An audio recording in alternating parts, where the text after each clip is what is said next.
it isn't that there hasn't been opposition to the HPOA. There's been enormous opposition.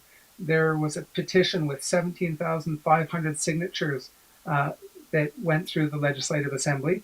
There was no word from the Legislative Assembly, no acknowledgement. There were 5,000 postcards objecting that were presented by John Rustad at the Legislative Assembly.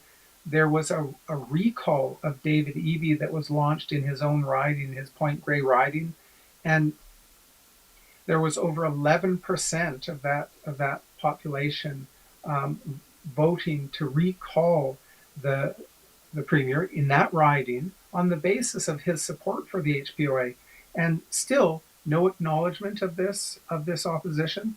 And with British Columbians and with Canadians in general, very often when you have people protesting, there is a tendency to dismiss. There's a tendency to parrot the words of Justin Trudeau when he says this is a fringe minority, diminishing them, suggesting that they have nothing to offer, that there's nothing there to listen to.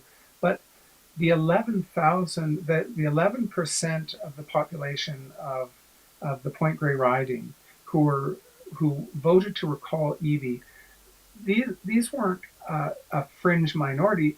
These were people who were informed and who were reasonably upset.